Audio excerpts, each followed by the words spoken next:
मे सर्वधर्माणां धर्मोऽधिकतमो मतः यद्भक्त्या पुण्डरीकाक्षं स्तवैरर्चयन्नरः सदा।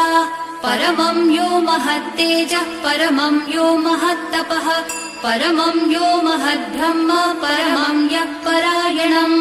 पवित्राणां पवित्रं यो मङ्गलानां च मङ्गलम् दैवतं देवतानां च भूतानां यो व्ययः पिता यतः सर्वाणि भूतानि भवन्त्यादियुगागमे यस्मिन् च प्रलयं यान्ति पुनरेव युगक्षये तस्य लोकप्रधानस्य जगन्नाथस्य भूपते विष्णोर्नाम सहस्रं मे शृणु पापभयापहम्।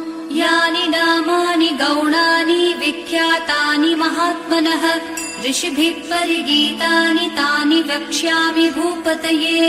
ऋषिर्नाम्नां